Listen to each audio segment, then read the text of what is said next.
Hi and welcome back to 𝗕𝗘𝗪𝗀𝗀. Today guys, we're going to be jumping down into the world of BTC, taking a look at what's been going on most recently and what we would expect to happen next.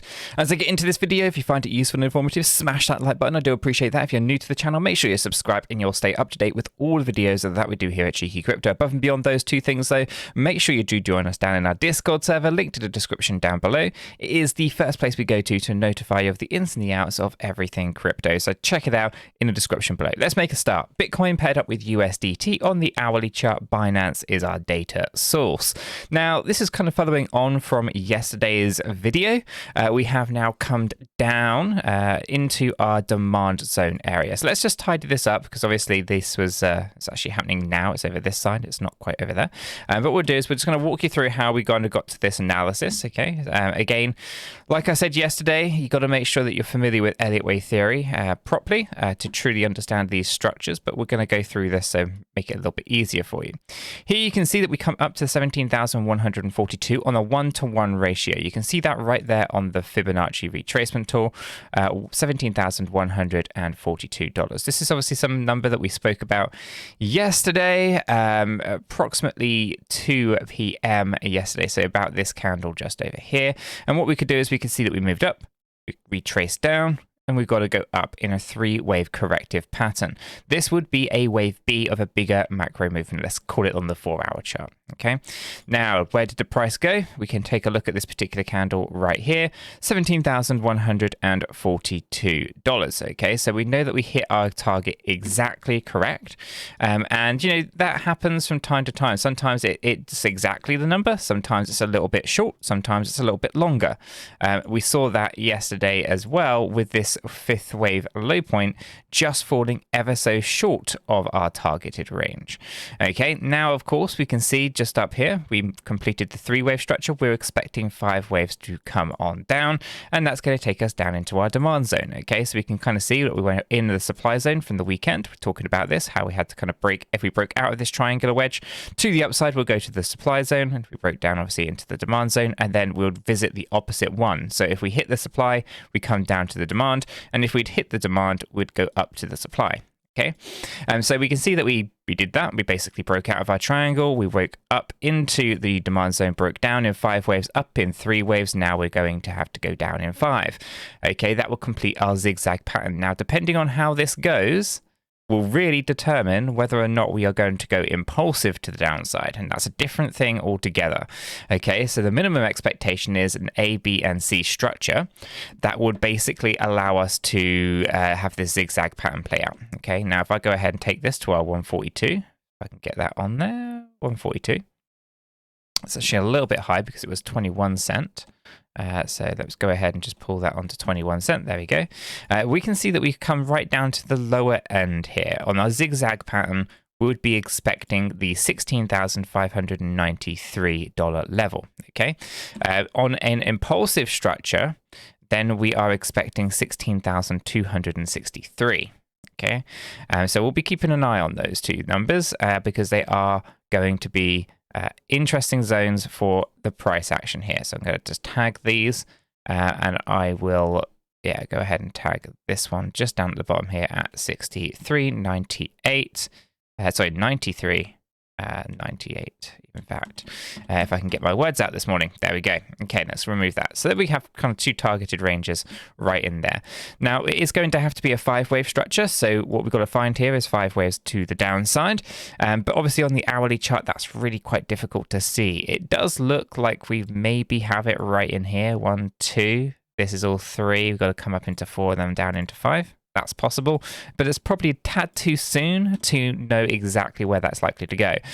So one of the things that I'm confident on, if we do find that this starts to run out of its momentum, which it does look like we are doing on our stochastic RSI here on the hourly, we can see that the hourly is oversold, the 4 hourly is oversold, the 8 hourly is oversold, but we're still overbought on that daily chart, which means there's going to be maybe a short-term movement to the upside before we continue the move to the downside.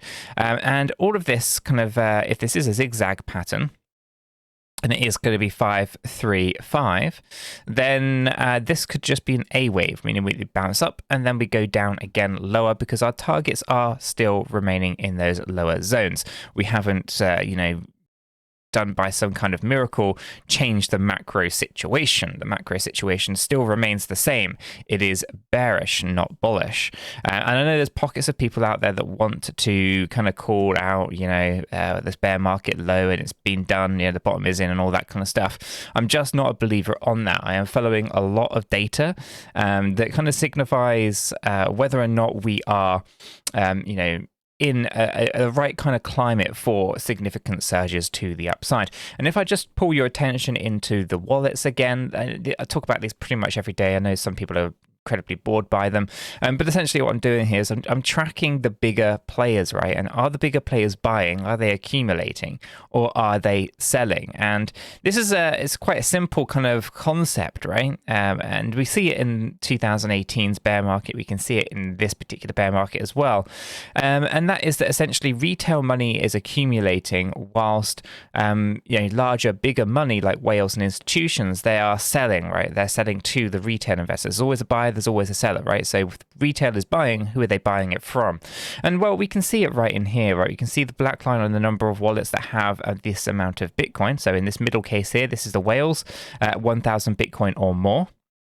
Okay, and you can kind of see that these guys are coming down. Now, at the same time as this, we have to consider that the Kraken size wallet, which is over 10,000 Bitcoin, is your larger institutional player, or even your cold storage wallet for your whales. So these comes down, the whales go down whilst the Kraken goes up, for example. Sometimes they work together. I do think they're the same participants with a couple of variations in there. But for the most part, these wallets are going down in the middle, right? They are coming out of the space. There's a little bit of accumulation with the Kraken, but the Kraken is only really utilized to flood the market. At least that's how it looked back in 2018. Let me see if I can find that one for you. So here you go. This is the bear market of 2018, and then this is what happens before the bear market bottom actually comes in. It's this particular moment in time that actually brings in that bear market low point. And in the case of the whales, you see them not really terribly doing too much until this flat period of time just here, where they are accumulating. They're only accumulating here because there are sellers, and those sellers are the retail investors who otherwise were accumulating during the bear market. During this flat period of time, they get shaken out of the space and they sell their Bitcoin during the final moments to the downside, and they sell their Bitcoin to those whales, right? So when I take a look at all of this data, and I'm taking a look and I'm seeing exactly what's going on, if I actually go to the whale wallets from 2022, this is what's happened so far. You can kind of see in late February, all of this has just been, downward trends, right? These guys are selling, and they are selling to retail, yet the retail investor is heavily accumulating during this bear market. You can kind of see it here. And this comes down to the fact that a lot of these influencers across these various different social media platforms keep saying the bottom is in, right? And because the people believe this, they follow this, they basically are throwing their money at these assets, and basically are being taken for a ride by the institutional players, the market makers, the whales, who are just hunting for liquidity. So just be really, really cautious, right? I do think that we have much further to go to the downside. The next kind of big major stopping point, as I spoke about yesterday, if I come up to my daily, is in this yellow box area just here. It's basically between 13,200 and 13,700. 13,200 and 14,700.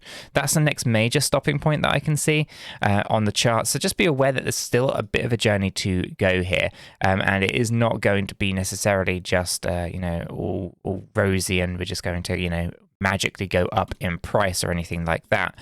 There's definitely a rhythm and a rhyme to it. Now, Elliott Wave theory, for those who do not have a good understanding of it, is tracking people's behavior. Okay, so it's tracking why they're buying, why they're selling, and all that kind of stuff in terms of how they are feeling. Okay, it's tracking the herd.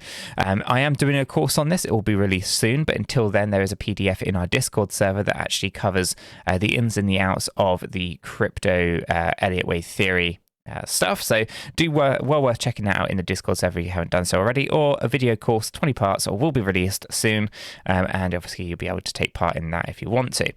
So yeah, for now it does look like we have a little bit further to go. We're almost in the zone. I would expect some kind of move to the upside from here. If I bring us to our 4-hourly chart here, I'm going to be looking at this as a wave movement into the supply zone here. We'll bounce up a little bit, and then we will continue to go down, of which as we scale this up again, this here I would look at as a single wave. We then bounce up and then we move down. And of course, you know, because we're talking about a pretty significant low point, that there would then scale up again and to a single wave, then we bounce up and then so forth, right? And we're starting to work our way down towards these targets. Okay, so just be aware that this is going to take some time to play out. This is not something that is going to take or going to be really, really quick or anything like that. There's a lot of progression to this. So do watch out. The easiest way to look at it would be a much more impulsive structure, but I don't think we've got the momentum behind the price to allow for that. So just be cautious. There's a lot of stuff that has to happen here for these price movements to actually play out. Don't get caught up in the short-term movements. There's definitely the bigger macro ones that you want to be paying attention to. I'm going to leave this video right there. If you have found it useful, smash that like button. I do appreciate that. If you happen to be new to the channel, then why not go ahead and subscribe? Tap the bell, select all the notifications, and in doing so, you will be kept up to date with absolutely everything that we do here at Cheeky Crypto. And if you haven't yet joined us in Discord, guys, you are missing a trick. Linked in the description below. Go ahead and join us. I don't think you'll regret it. Until the next one, have a fantastic day.